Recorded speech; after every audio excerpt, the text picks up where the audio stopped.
Hey guys, welcome to this 100 guide, and here I'll detail how to see deleted apps in Play Store. So if you have deleted some application on your 100 phone, maybe the apps you used in the past, now you found them on one thing and then you delete them by uninstalling them on your 100 phone, then this video is going to show you how you can easily see these apps in the Play Store.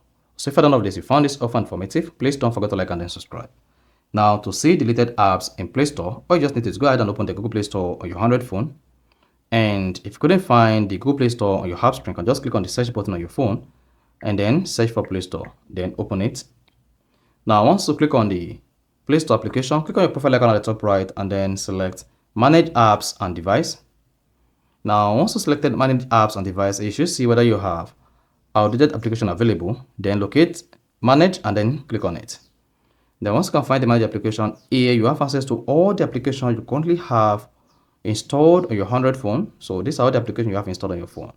Now, to find out which application you've deleted on your phone or uninstalled from your phone, all you just need to do is locate installed here, then click on the install button, and from the pop under apps, locate not installed.